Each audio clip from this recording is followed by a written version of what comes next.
Yeah, that's better, right? Okay, good. So, happy to see so many faces here today. So many students. Great of you to come. I hope you enjoy this session. I'm sure I will. We have the pleasure of having Nick Groom here, Dr. Nick Groom from the University of Exeter, internationally renowned specialist on Gothic literature, on Chatterton, on issues of English identity, culture, and so on and so forth. Nick has taught at the universities of Oxford, Bristol, Stanford, and Chicago, apart from Exeter, obviously, where he is based. And he's currently a professor in English at this University of Exeter and co-director of the Exeter Center for Literatures of Identity, Place, and Sustainability, meaning that he is also engaging in issues of ecological culture and especially related to literature. Now, he has written widely in both the academic and popular press. Among his books are two studies of national identity, the Union Jack that he published in 2006 about the flag and the implications of that flag for national identity, and The Seasons. This is a book that you can find also out here in the stand on the table. In 2013, and this book was shortlisted for the Catherine Briggs Folklore Award and a runner-up for Countryfile Book of the Year, as well as a short introduction also to the Gothic in this series from the Oxford University Press. Very, very succinct, very, very well summarized, and I think it's an essential reading for anyone even remotely interested in the Gothic, not only in literature but also in history and in culture. Last year, Oxford University Press published its anniversary edition of the Gothic novel The Castle of Otranto.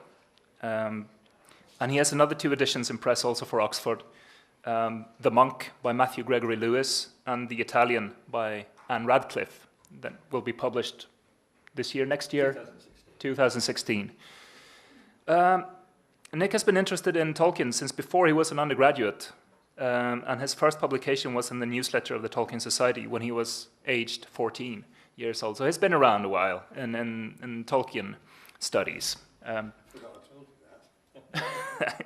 He now teaches the only undergraduate course, the module on Tolkien in the UK at Exeter, right?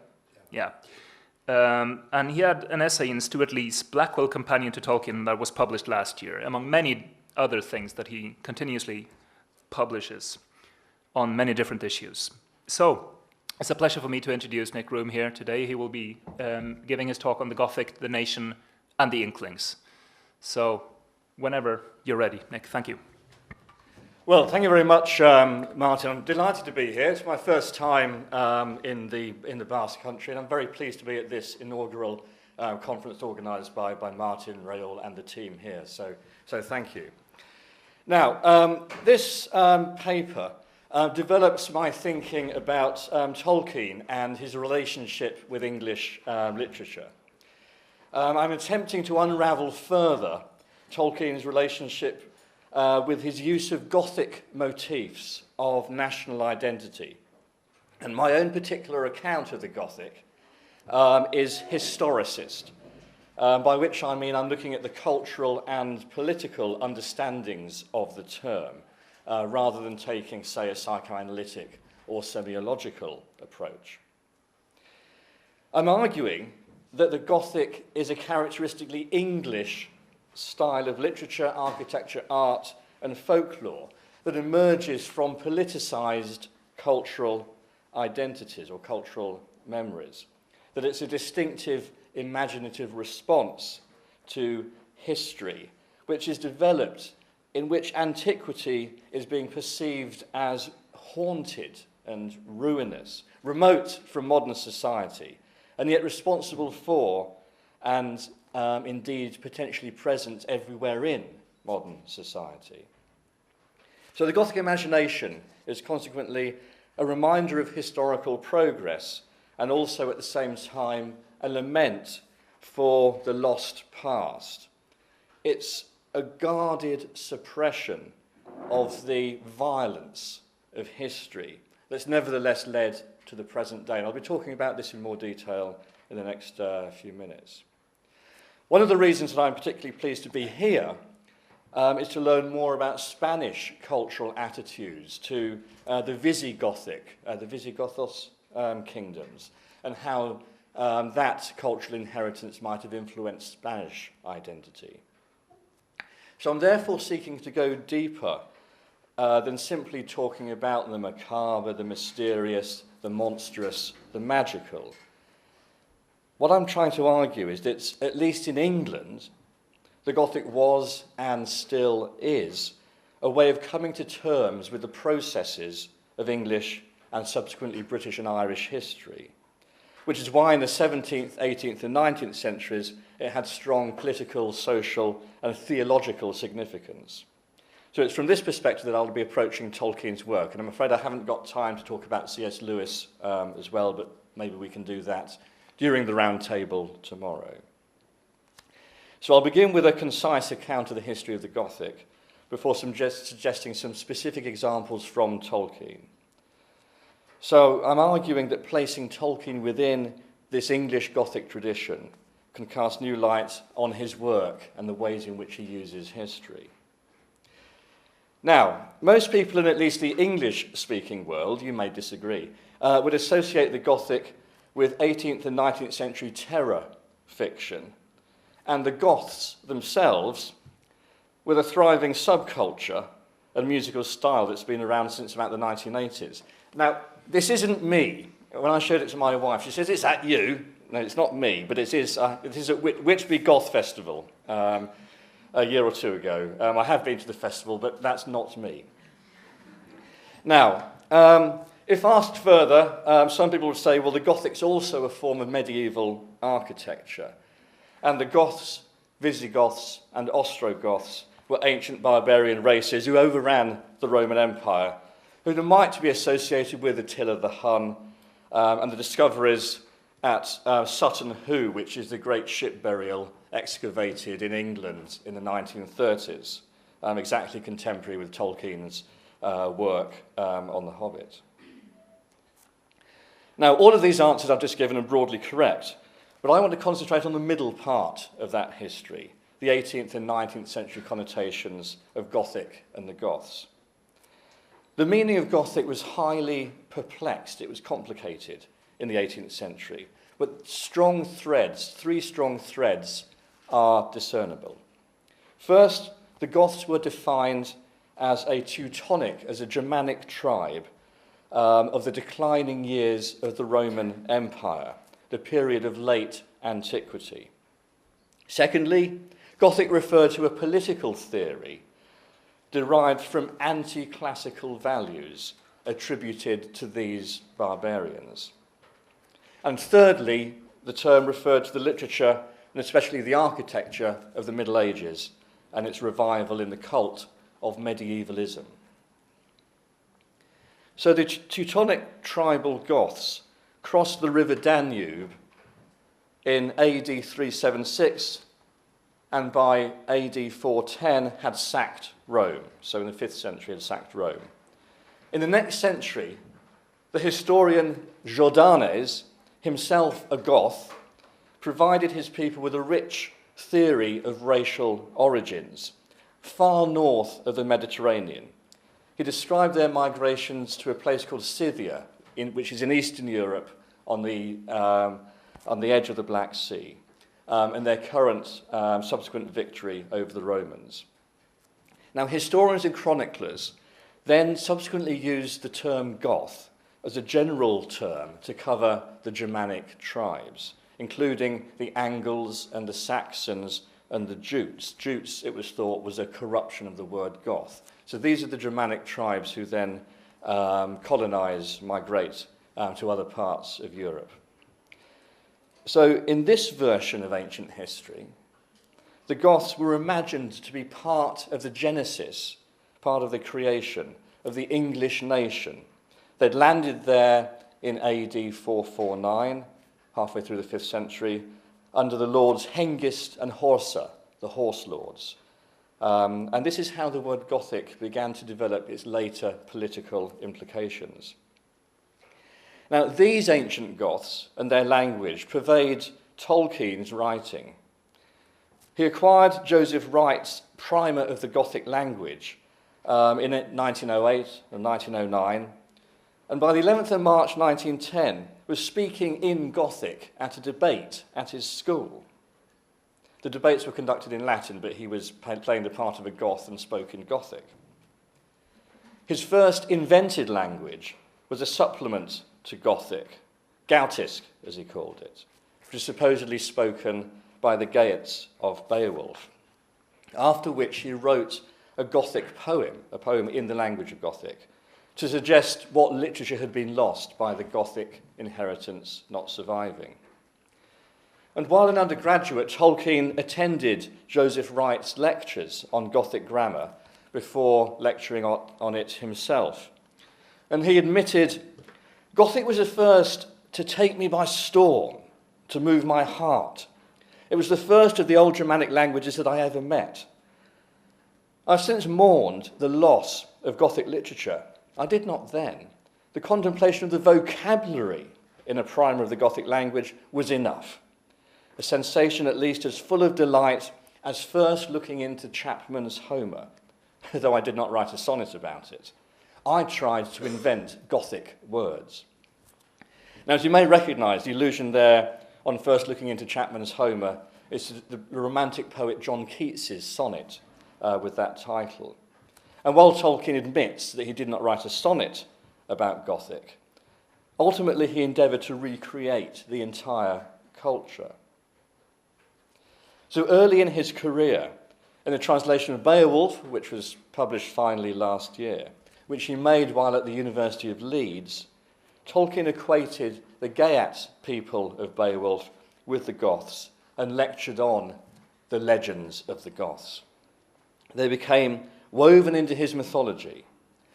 Many commentators have pointed out that the people of Rohan have Gothic names, in particular the Rohirrim chieftains before the Aeol dynasty have Gothic names.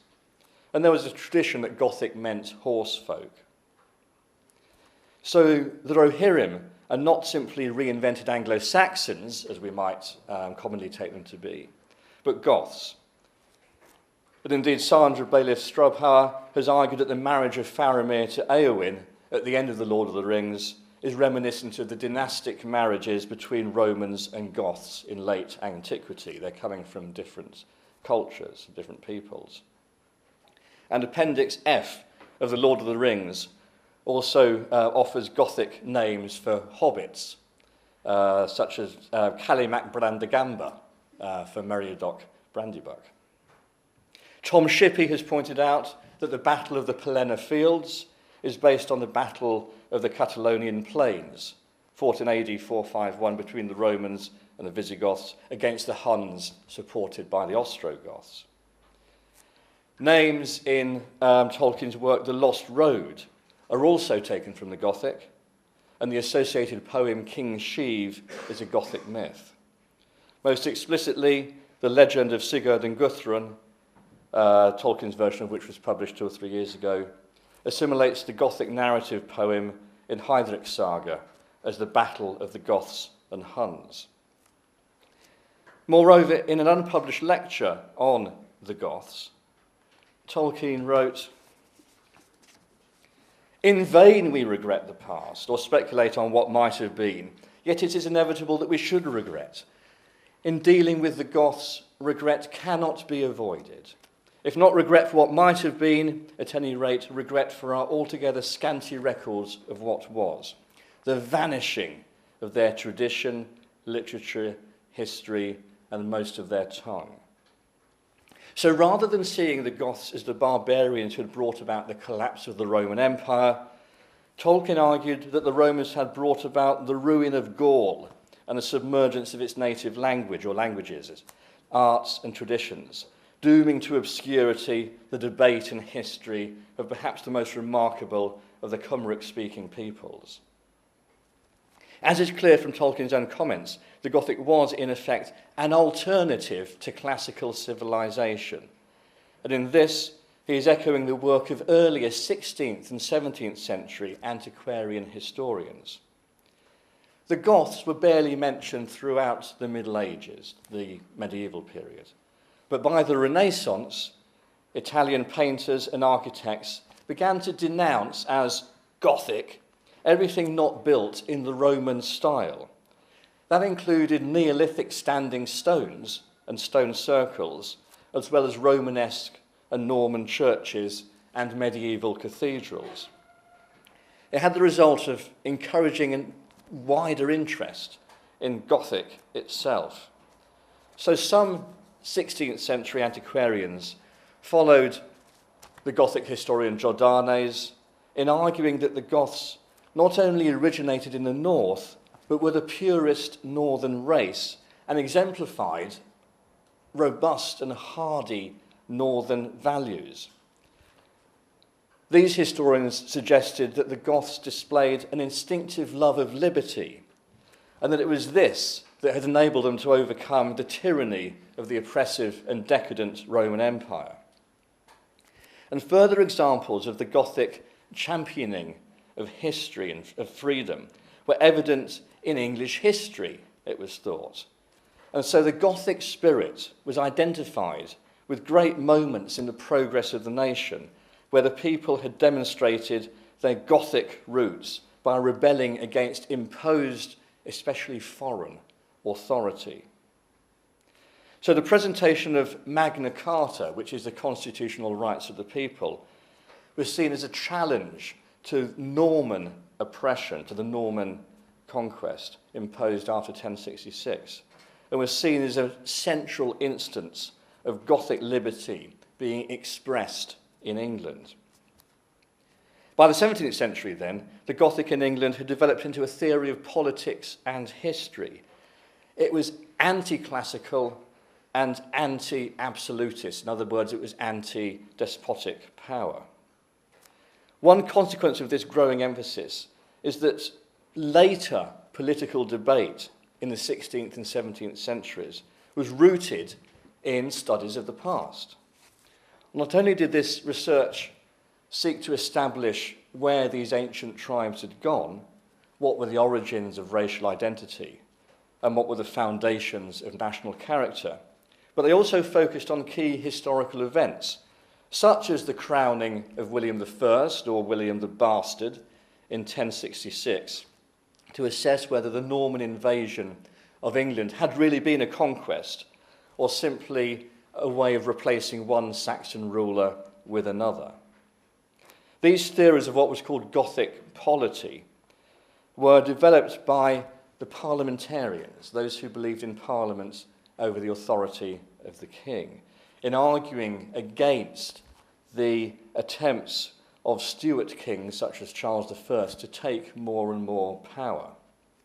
So Gothic polity, the government of the Goths, was thought to be constitutional monarchy and a feudal land management. It was seen as a government of free men. And it was a system of government, these historians suggested, that was shared by all of the northern nations, as well as by Poland, Hungary, and parts of Spain and Portugal. So this idea then formed the core of 18th century liberal thinking, and this is called the Whig Party, who held that Parliament and the people, democratic will of the people, had power over the king or the monarch. And it was also a way of endorsing, of supporting their own values of commerce and trade. In contrast to that, and returning to the values of the Renaissance, were the Royalist Party, the Tories, the aristocrats, who favoured classical taste and attacked the Goths as barbaric, crude, destructive, obscure, and dark. So you have two different attitudes to the past here. And the Tory, the Royalist enthusiasm for classical literature and architecture, is seen perhaps most notably in the Duke of Buckingham's London house, built in 1705, which was acquired by the King George III in 1761 and is now known as Buckingham Palace. So a strong anti-Gothic narrative, in which the Goths are seen as degenerate, was being put forward by the Royalist Tories at the same time as a pro-positive Gothic model was being advocated by the liberal Whigs. There's also a third strand to this thinking. The determined revival of classical culture in 18th century England was seen as neoclassical and as a response to the political Gothicism of the Middle Ages. It's what we would today call medievalism. There was a revival in this interest and taste for the Middle Ages. And this movement influenced architecture, literature, drama, as well as social behaviour. Medieval cathedrals and castles inspired not only whole new building projects in the form of picturesque ruins in the gardens of aristocratic houses, but also interior decoration, furniture, and the gardens themselves. Gardening was seen as Gothic. And in fact, you can argue that the Gothic really begins in the garden. Estates began to allow little wild patches to grow, untended by the gardener. They were free from the tyranny of that gardening aesthetic, and were therefore seen as being symbolic of the spirit of liberty. The weeds were liberal, they were natural, they were growing up. And it also ties the Gothic to ideas of natural wilderness. Indoors, you could buy Gothic tables, chairs, and bedsteads. And I think the height of this trend is Strawberry Hill. It's a vast, rambling, mock medieval mansion built on the edge of London by Horace Walpole, youngest son of the Whig Prime Minister Robert Walpole. Work commenced in 1748. In literature and criticism, there was fresh interest in early English writers, from Geoffrey Chaucer to Edmund Spenser, and writers like Richard Hurd outlined the significance of medieval romance, and especially the virtues of chivalry for contemporary conduct and masculine behaviour in his letters on chivalry and romance. So all of this, the English Middle Ages, is seen as offering a model for a respectable life in 18th century England. Not everybody agreed. The literature was attacked, for example, by John Newbery, who said in 1762 that all this was absurd and unmeaning tales of giants, champions, enchanted knights, witches, goblins, and other such monstrous fictions and reveries as could only proceed from the grossest ignorance or a distempered brain. Now, despite the savagely disparaging tone, this is a clear agenda for what the Gothic is all about. It's anti-enlightenment, it's anti-rational. It's a revival of medieval romance. And for us here at this conference, Newbery also really summarises what Tolkien will be doing years later. Giants, champions, enchanted knights, witches and goblins. It's only really dragons and elves and hobbits that aren't included in this list. And in spite of this attack, Horace Walpole of Strawberry Hill published 2 years later what's considered to be the first Gothic novel, The Castle of Otranto, 1764. The Otranto has all the features we've come to associate with Gothic novels. It's set in an ancient castle riddled with secret passages. It's haunted by old prophecies. There are bizarre supernatural events, and the place is populated by the walking dead. A lot of this is taken from Elizabethan and Jacobean drama, such as Shakespeare's Hamlet. And if Otranto and the Gothic literary genre can be said to have influenced Tolkien, there seems to be plenty of evidence here. Middle-earth is littered with ancient and ruined architecture. There are many subterranean episodes in passages under the misty mountains, in Moria, in the paths of the dead. There's prophecies in Isildur's Bane, for example, that motivates the Council of Elrond. The Lord of the Nazgul appears to be protected by a foretelling that he shall not be slain by any man. The dead walk in the shape of ringwraiths, barrow wights, and oathbreakers. And there's a strong influence, I think, from Elizabethan and Jacobean drama as well, notably Hamlet. The play Hamlet is characterised by northern doom. It's not a classical tragedy. And it's infused by dreams of self-doubt. And Tolkien was also influenced by Macbeth, among other scenes and images, provided the inspiration for the March of the Ents. If anybody's read Macbeth, they'll recognise that Tolkien's using that. Tolkien admitted as such. But it's only in the manifestation of supernatural events that Tolkien's stories fall short of the bizarre and extreme incidents that pepper Otranto. A giant helmet appears right at the beginning of the novel that crushes the little prince Conrad. Now, if Walpole's excesses can be excused, it was that he claimed that his new supernatural medievalism was itself inspired by dreams he had while living in his own castle. And Tolkien's work too, especially The Lord of the Rings, and narratives such as The Lost Road and the Notion Club papers, are pervaded by meaningful dreams. For Walpole, this was his attempt to evoke the sublime, as is defined by Edmund Burke in his Philosophical Inquiry, published in 1757.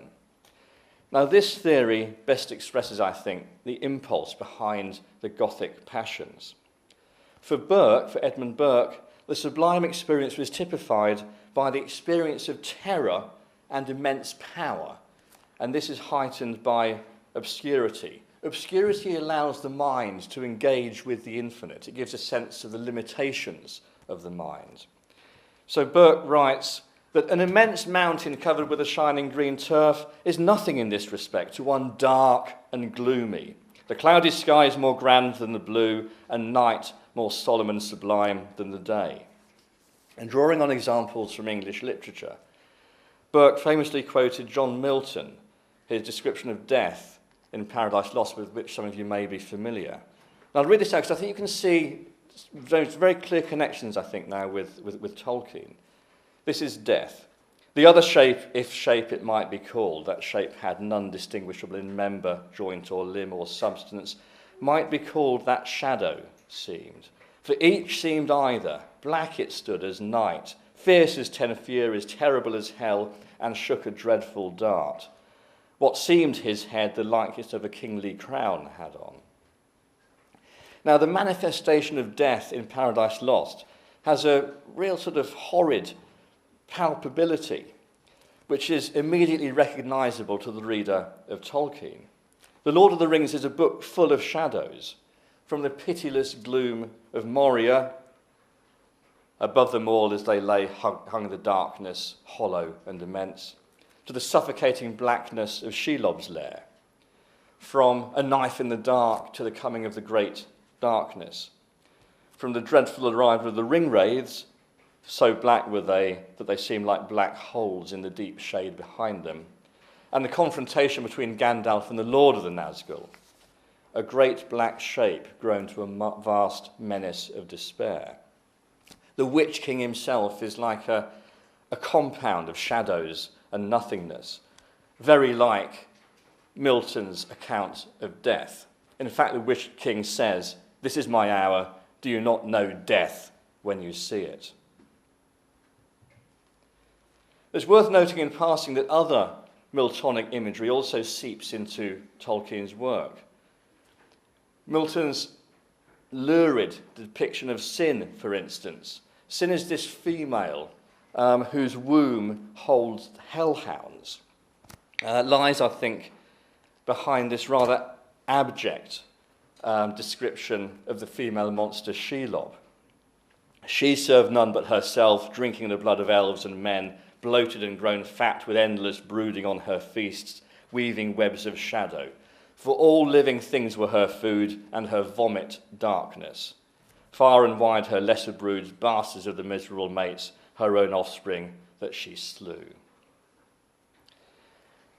Likewise, Milton's account of the building of Pandemonium, the diabolical city, and the devil's invention of explosives and guns is reminiscent of the industrial model of Isengard and the orcs' love of wheels and engines and explosions.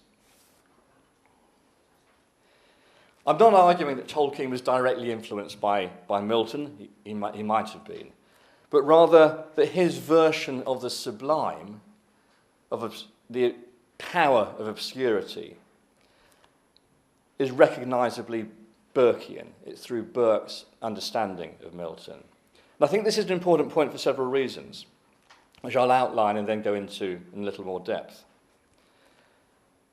For Burke, Walpole, and later Gothic writers, the sublime signalled the limits of rationality. This is, of course, Goya, the sleep of reason. And it was best communicated by the obscure. So the profoundly suggestive obscurity of terror and power became a crucial activity of the Gothic imagination. And Burke's work is almost like a manifesto, almost like an agenda for later Gothic writers. And I've proposed 7 types of obscurity that exemplify Gothic aesthetics, which I'll give you in a moment.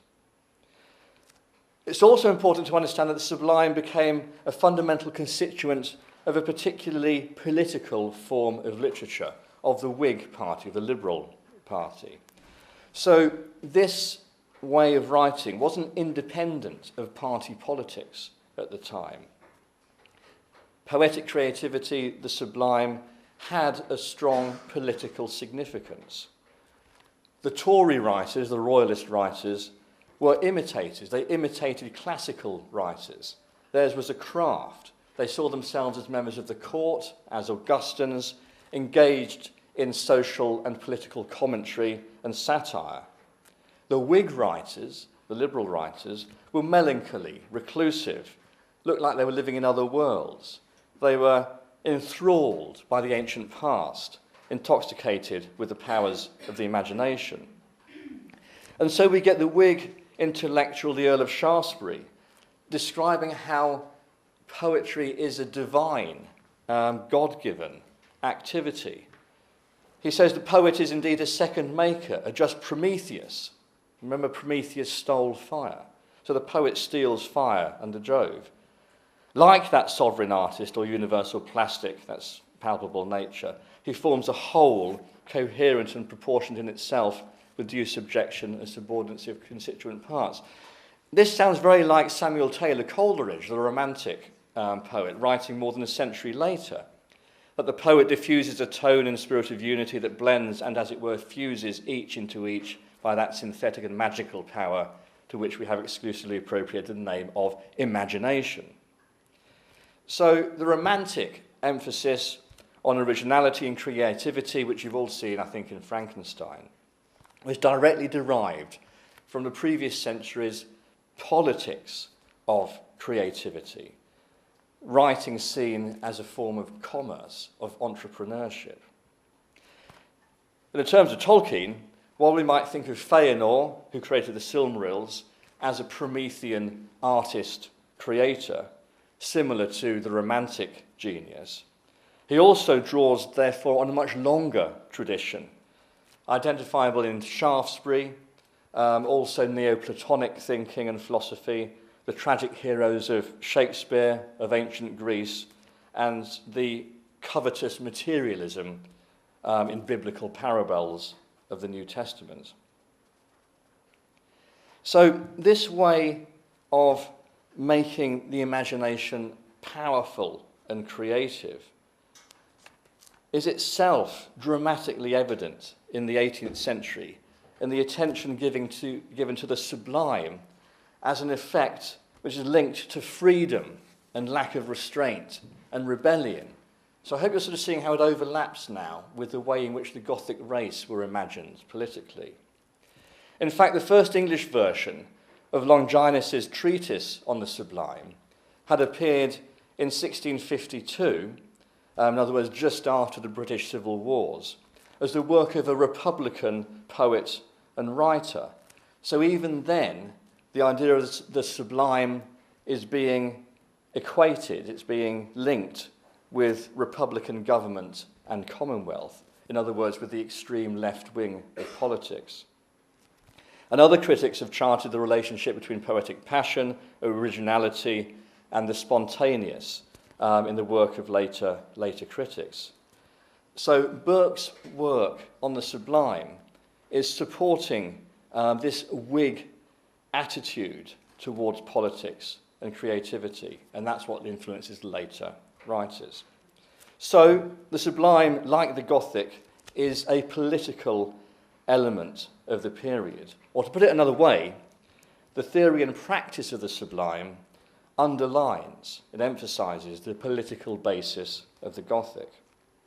And that, I would argue, runs deep in Tolkien's work.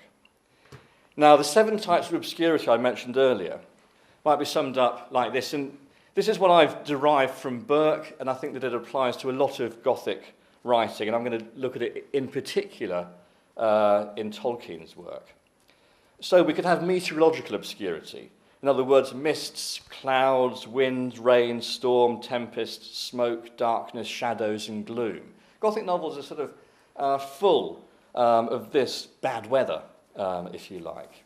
In Tolkien, we have obviously the misty mountains.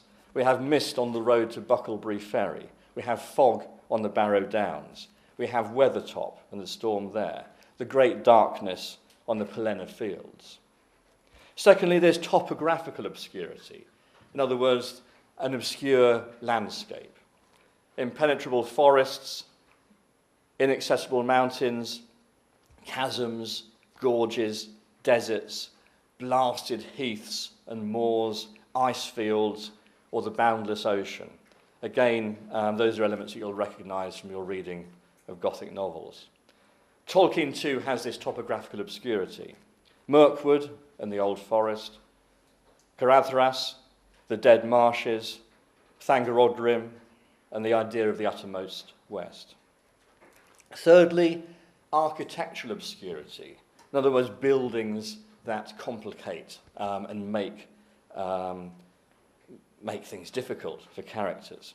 Towers, prisons, castles covered in gargoyles and ramparts, abbeys and priories, tombs, crypts, dungeons, ruins, graveyards, mazes, secret passages, locked doors.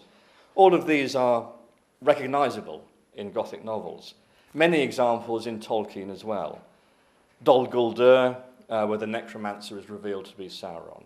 Minas Morgul, Barad-dûr, Sauron's great fortress. Angband, Moria, Orthanc, the Paths of the Dead, the Barrows, Shelob's Lair, the tunnels under the misty mountains, and so forth. Material obscurity. That would mean masks and veils or disguises, or even suits of armour. The Nazgul, obviously, as well as Frodo travelling under an assumed name, Mr. Underhill. Strider, who is known as Aragorn and later Elisar. The elven cloaks of Lothlorien. Eowyn's disguise as Dernhelm. Frodo and Samwise disguised as orcs. Or in the Silmarillion, Beren and Luthien disguised as a werewolf and a vampire bat. Fifth would be textual obscurity, how the text itself entangles the reader or confuses the reader. Riddles, rumours, folklore, the use of unreadable manuscripts and inscriptions, broken texts, unfinished stories, unreliable narrators, and so forth. Stories within stories. Now, philology, invented languages, are of course at the heart of Tolkien's Middle-earth. In addition, he also has what you could call textual objects, textual artifacts. Thorin's map with the moon runes on it. The prophetic song, The King Beneath the Mountains, which is sung at Lake Town when the dwarves and Bilbo arrive. The inscription on the ring, which Frodo cannot read. The manuscript of Isildur that Gandalf discovers. The book of Mezabel, found in Moria. More complex examples would be the long, unfinished poems that Tolkien refers to, and the different languages and dialects of Middle-earth, and references in Lord of the Rings not only to the First Age, but also to Anglo-Saxon poetry and other sources. Spiritual obscurity would be another type. Religious mystery, allegory, symbolism, ritual, magic and the occult, Satanism, witchcraft, summonings and damnation. Now, this is a staple of Gothic fiction, particularly for those of you who have read The Monk, but perhaps offers less for the reader of Tolkien. Now, while there's certainly damnation and forms of magic being exercised, as well as some limited attention to burial rites, the supernatural is surprisingly downplayed. There's very little about religion or about forms or places of worship. Where are the churches in Middle-earth? Well, they're on Numenor. If anyone's read the Silmarillion is where the temples are built. But religion's a tricky area, and I'll return to that in my conclusion. And magic itself is pretty downplayed in Middle-earth. Sauron does change his shape, and the dragons have powers of bewitchment, as does Saruman. The two Watchers are the enchanted guardians of Cirith Ungol, but there isn't a great deal. And finally, psychological obscurity can be seen to characterize the Gothic novel. Dreams, visions, hallucinations, drugs, sleepwalking, madness, split personalities, mistaken identities, doubles, derangement, ghostly presences, forgetfulness, and hauntings. Now, obviously, there's plenty for Tolkien readers here. Prophetic dreams, the visions of the Plenary, which also enslaves users to the will of Sauron, the mirror of Galadriel, the shifts in perception caused by the ring, the split identities of Gollum, Smeagol, multi-named characters, derangement, the effect of the ring not only on its bearers, but also on other characters such as Boromir, ghosts, again, the ring wraiths, Barrow-wights, Oathbreakers, forgetfulness, as seen by the character Nienor in The Children of Húrin, and the distorted vision of Morgoth imposed on Húrin himself. Now, this long list I've just given is by no means definitive, and you could write on any of those topics, as well as other topics such as monstrosity, the dragon, the Watcher in the Water, Shelob, and so forth. But these forms of obscurity all aim at creating a sublime experience through mystification, through confusion, in order to think about the consequences of history and the telling of secrets. In other words, they're all tied to history. They're not existing independently. Let's take the last example.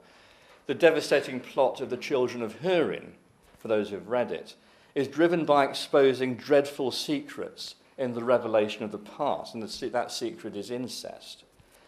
And so suggested by The Children of Húrin, the Gothic, through its fascination with gloom and ineffability, the license allowed to the imagination, and the tendency of the sublime to engage with violence and terror and horror, it becomes a way of exploring those forbidden subjects, of exploring incest, or confronting the ferocity of the French Revolution in the 1790s, or giving voice to panic about scientific advance in Frankenstein, or expressing revulsion over racism and slavery in a more recent novels such as Beloved by Toni Morrison. And Tolkien's own concerns fit these deeper currents in his heartfelt anxieties over the irrevocable rural and industrial change, over the deep struggles of national identity after the First and Second World Wars, and the dehumanizing effects of mechanized warfare, that being the major experience of the 20th century. Now, all this is seen most emphatically, I think, in the downfall of Numenor, the Akalabeth. It's a text dominated by his fear of death, of mortality, but also of progress and memory. From its founding, Numenor had a temple to Ilúvatar, at whose feet were built the tombs of the kings. And so death and memorialization are at the heart of the Numenorian identity. And the Numenorians valued learning, arts and crafts. They remained friends with the elves, who brought them songbirds and flowers and trees and herbs and corn and wine. But even so, they protested against their mortality and the prohibition against them visiting the undying land, as they thought they would become deathless if they could set foot on Valinor. Sauron fed their lust for immortal life. He corrupted 3 Numenorian kings into ringwraiths and beguiled the last king, Ar-Pharazôn. He converted the king to worship Morgoth, instructed him to build a huge domed temple with an altar of fire and to make human sacrifices. He inspired the Numenorians to become slavers, imperial capitalists, and he filled their land with fortresses, temples, and tombs, and even engines, mechanized engines. So just as Sauron and Saruman are tainted by technology, so the industrialization of Numenor in the Second Age is not depicted as progress, but as the triumph of a totalitarian evil. And it is ultimately catastrophic. Indeed, in The Lost Road, this Numenorian modernity, as Christopher Tolkien summarizes, amounts to the withdrawal of a besotted and aging king from public view, the unexplained disappearance of people unpopular with the government, informers, prisons, torture, secrecy, fear of the night, propaganda in the form of the rewriting of history, and the multiplication of weapons of war, including metal ships that travel without sails, fortifications, and missiles. So in other words, in other versions of Numenor, Tolkien's thinking very much about what's going on in the 1930s. That whole range of state terrorism, threat, incarceration, revising history, was as pressing to Tolkien as it was to a writer such as George Orwell. Orwell's response was to write 1984, the near-future dystopia, and Animal Farm, his allegory. Tolkien's response was to Gothicize fascism, to make fascism Gothic. It's also seen in his darkly humorous badge for the Mordor Special Mission Flying Corps. In other words, the Mordor Air Force. He hated the idea of aeroplanes being used in warfare. But this history is at the same time unquestionable. You can't escape it. Aragorn is a figure who comes bearing the weight of history to threaten Sauron. He's described by Éomer as a walking legend. He says, dreams and legends spring to life out of the grass. The hobbits too are fabled folk. Do we walk in legends? So those ideas of the past and repressed history turn out to be irrepressible. They can't be kept down. Even the Barrow Wights show that history may be entombed but refuses to die. And in having that undead agency, influence, they help to knit the plot of The Lord of the Rings together. The ancient blade with which Merry stabs the Lord of the Nazgul was actually forged, it was made for precisely that reason, hundreds of years before, in the war against the Witch King of Angmar in the north. Similarly, the dwarves delved too deep in Moria and awoke a Balrog. In his earlier drafts for this episode, Tolkien described a Balrog as an avenger sent from Mordor, but he rewrote the passage to make the demon part of the hidden history of the mines. So in other words, it's already there, it's part of the untold history that then explodes. So history merges with the contemporary, and the shadow of the past is not only inescapable, but it defines the present. The elf Gildor points out to the hobbits as they're leaving the Shire that the Shire is not a country retreat, but is caught up in history too. The wide world, Gildor says, is all about you. You can fence yourselves in, but you cannot forever fence it out. Tolkien, in fact, said, I much prefer history, true or feigned, in other words, made up. Now, the explosion in popularity of the Gothic literary genre at the end of the 18th century is a familiar chapter in English literary history. But other things were happening in the 19th century as well. And the Gothic was not simply a cry of horror at social change. It was also very mainstream and an opposition to urbanization and to industrial capitalism. So this is the Victorian Gothic revival movement, which was a deliberate return to medieval styles in architecture and culture. And it's seen most vividly in huge new building projects, such as the Palace of Westminster, designed by Augustus Welby Pugin. Also seen in the Pre-Raphaelite Brotherhood and in William Morris's arts and crafts movement. And Tolkien admitted that he was influenced by William Morris. Now, this wide-ranging movement combined earlier researches into chivalry and behaviour, which interestingly blossomed most stirringly in this recreation of a medieval tournament in 1839. Combine that with the more extravagant building projects of Horace Walpole at Strawberry Hill. So this became a visionary form of medievalism that produced both structurally sound buildings, but also a model for Christian living. So the Gothic became a pattern for rethinking, for redeveloping community relations in a Christian society.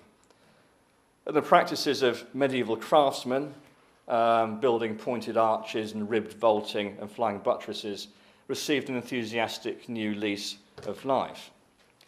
Now, in his own work, Pugin suggested that it was the social relations of medieval society that enabled them to produce their greatest works of cathedrals and abbeys. And in doing so, they spread their values of virtue. So corrupt societies, such as 19th century Britain, produced dismal architecture that alienated the people. In fact, in contrast, he contrasts them deliberately. That's the modern stuff, that's boring, it's sort of depressing, it's alienating. This is the medieval style, it's uplifting, it's engaging, it's Christian. So in other words, Pugin is arguing, if we adopt the latter, if we go back to raising the soul, we can come up with a better society. So the Gothic became, in the 19th century, by far the preferred style of architecture for schools and universities and churches.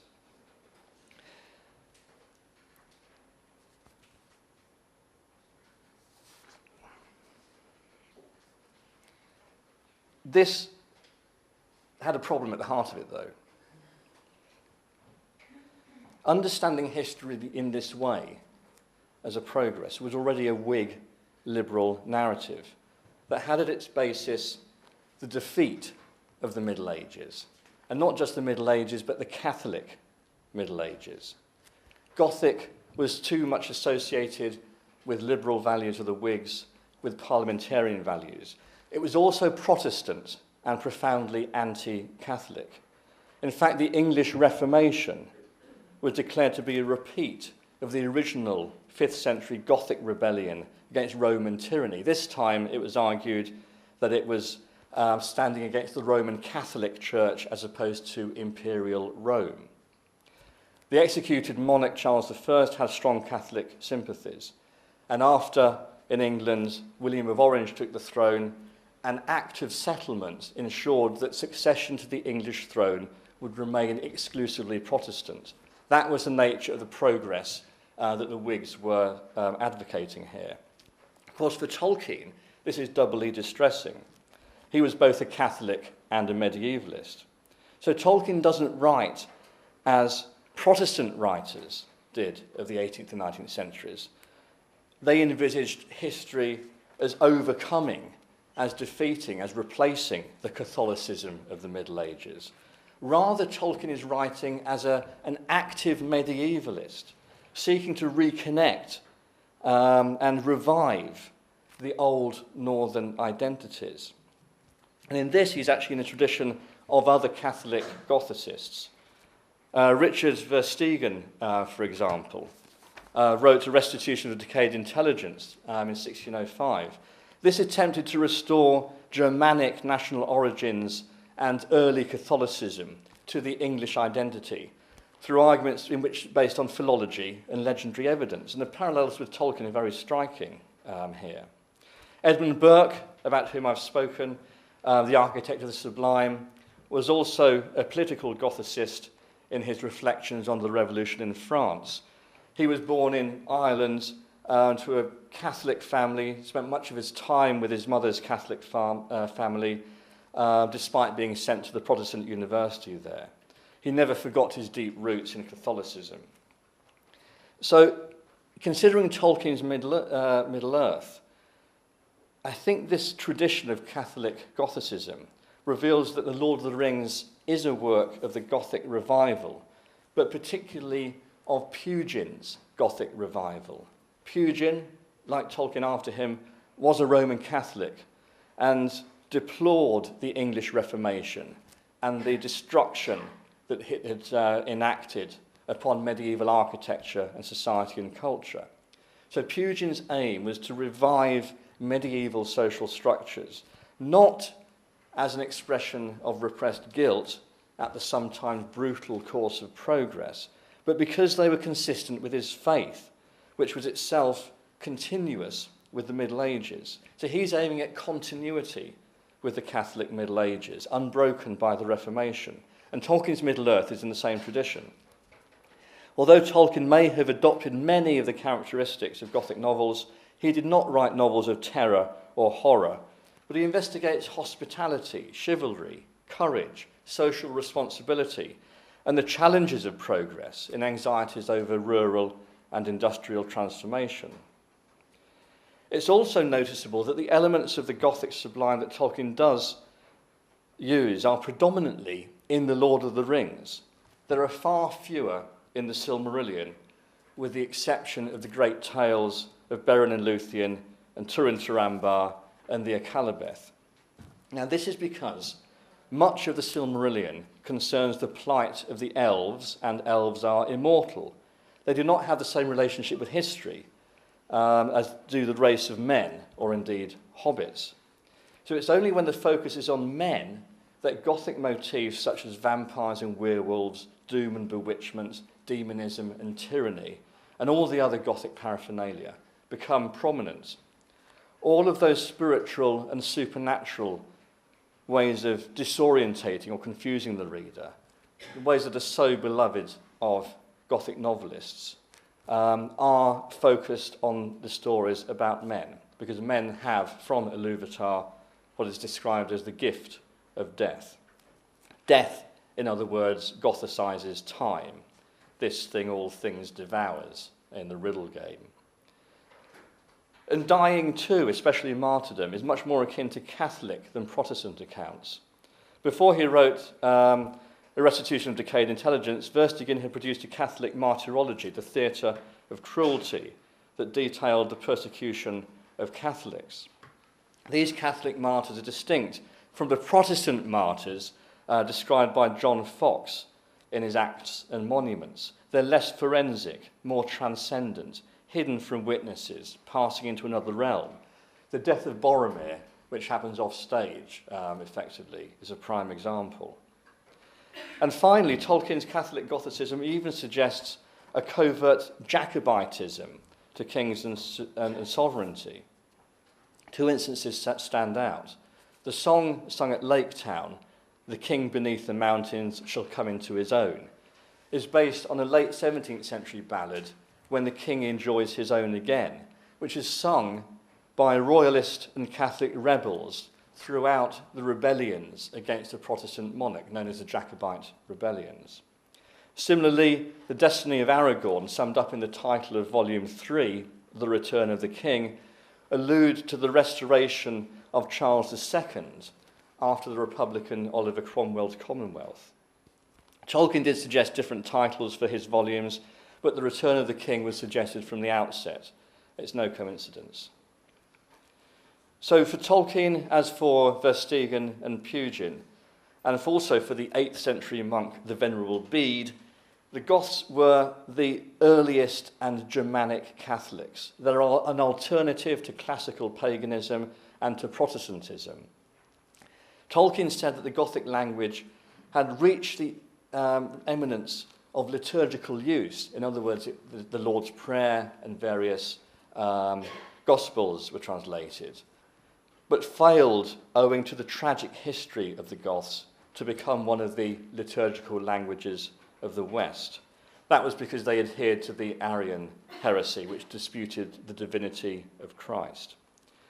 Robert Murray remembered in August 1973 that Ronald Tolkien was maintaining with great vigour over the luncheon table that one of the greatest disasters of European history was the fact that the Goths turned Arian. But for that, their languages, just ready to become classical, would have been enriched not only with a great Bible version, but also on Byzantine principles with a vernacular liturgy, which would have served as a model for all Germanic peoples and would have given them a native Catholicism, in other words, a Gothic Mass, which would never break apart. And with that, he rose and in splendidly sonorous tones declaimed the Our Father in Gothic, which begins Ata unser du in himmelum reina namu thine. In 1952, Tolkien had recited this into a tape recorder to cast out any devils that were lurking within. Now, this is one of the very few properly Gothic texts that has survived, and it provided Tolkien with some of his elvish vocabulary. Ata, meaning father, coincides with the Quenya, the elvish word atar. Now, the fact that this literary and linguistic tradition had been almost completely lost was for Tolkien a tragedy, the tragedy of history. As he wrote shortly after the publication of The Return of the King, I am a Roman Catholic, so that I do not expect history to be anything but a long defeat. Though it contains, and in a legend may contain more clearly and movingly, some examples or glimpses of final victory. The long defeat, that phrase repeats the haunting phrase used by Galadriel. Together, through the ages of the world, we have fought the long defeat. So that phrase binds together the Goths, the dissolution of English Catholicism, and the disenchantment of Middle-earth. But out of this defeat came the Gothic, imagined, created, and realised in Tolkien's own writing as a potential restoration of a renewed English national identity. Thank you.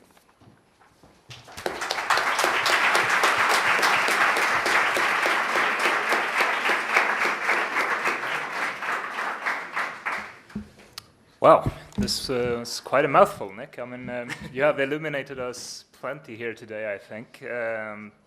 Lots of new notions that I was not aware of that you brought up here today, and that I think would be, very, very interesting to discuss here at large. Nick has also mentioned, as you've heard, he's given many references to works that we have read in class, that we have seen, ideas on the sublime. We have discussed Frankenstein at some length. We looked at Keats and Burke and all the others, Coleridge. So, if you have any questions that you want to ask Nick, this is a golden opportunity now. We still have about 5 or 10 minutes that we can devote to questions. If anyone wants to ask Nick anything, feel free to do so.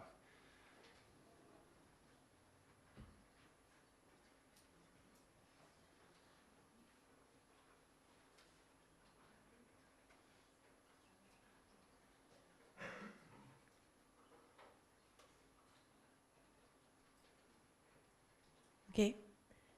Hello, Dr. Groom. Thank you for your presentation today. It's been a pleasure to hear you. I have a question about what you mentioned about the origins of Goths and all the Gothic influence that has been along all the history. I was thinking that you may suggest a relation between the Gothic and Nazism, maybe? The origin of Nazism and all that? Yeah, I think that's certainly something that Tolkien himself was very concerned about. One of the things that Tolkien is trying to do, not only in his creative work, but also in his critical work, is to create an alternative cultural canon, one that's focused very much on ideas of the North, of Northern literature, and of Northern values.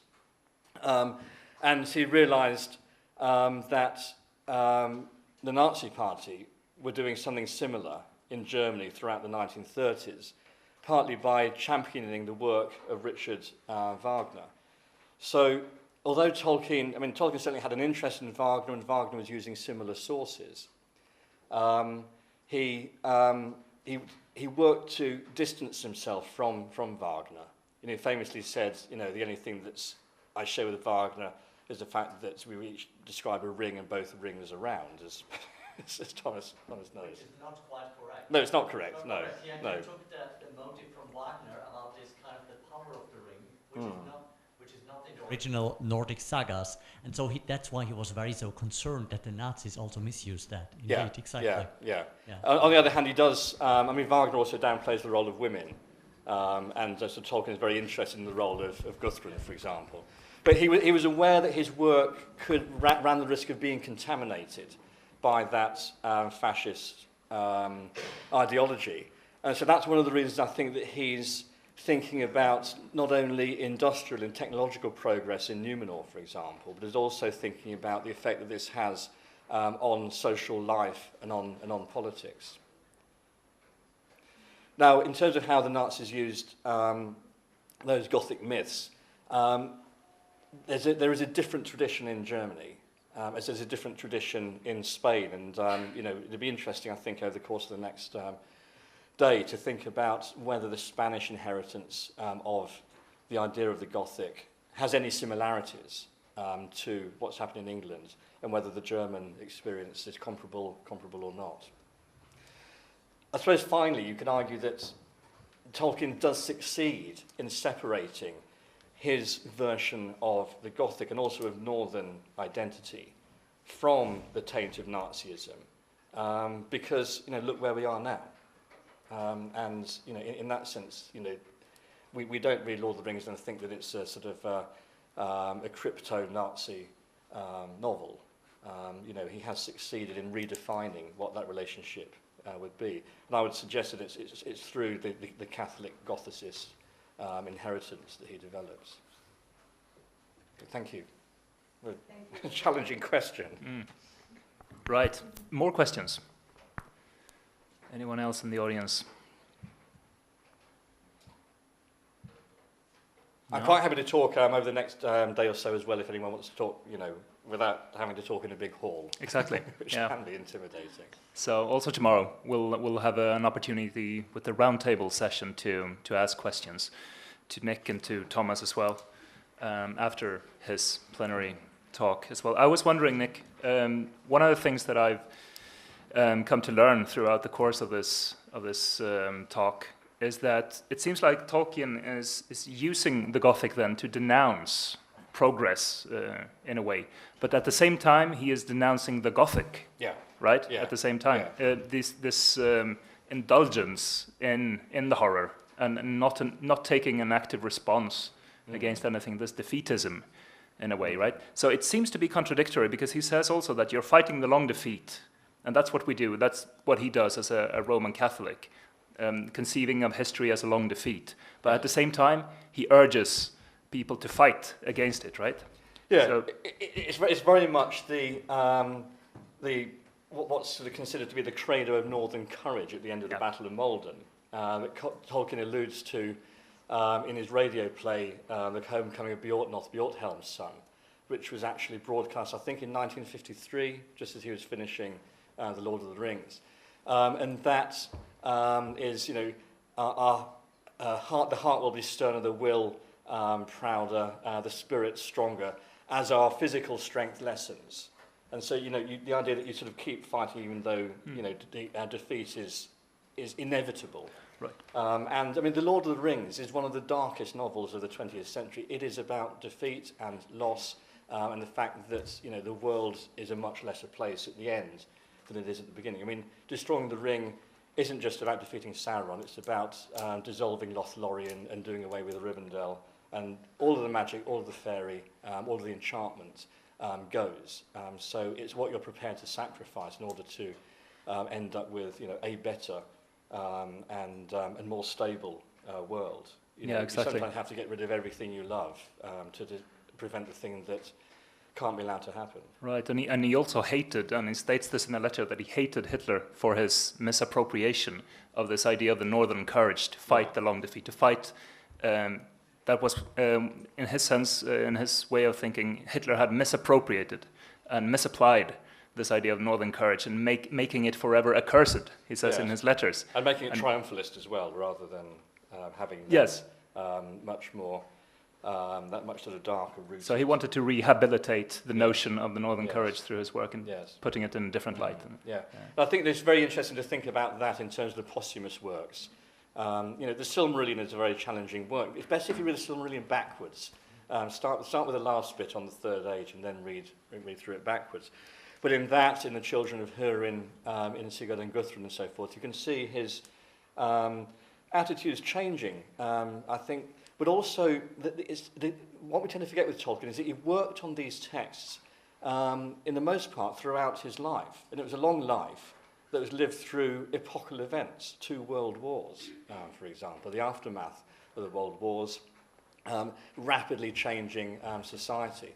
So it's not like you can say, well, they're simply the product of a particular year and narrow experience. They actually take in a wealth of critical and creative thinking from across decades and decades. And that's why it's so difficult to get a good text of a work such as the Silmarillion, because he changed his mind about it. And he was interested in process rather than necessarily having a definitive text. Look at the History of Middle-earth volumes, which are a wonderful resource for that. You can see how radically things do change and consequently get an insight into the structure and the possibilities of the text as it was eventually published. Great. So any final question, short question before we go on this coffee break? Anything that anyone wants to comment on, add, ask about? No? If not, I think this has been a riveting start for the conference, and it's touched upon many of the key issues that we will be debating throughout the conference here, especially taking on this diachronic perspective, looking at the different stages in the evolution of the ideas of nationhood and Gothic and so on and so forth. So now we will be having a short break, and at 6:30 we will be back here again so there's only about 5 minutes for this coffee break, I'm afraid. But at 6:30 we'll be starting again with the next session with a short film. But I want you to give a final applause to Nick and thank him again for coming here. Thank you very much.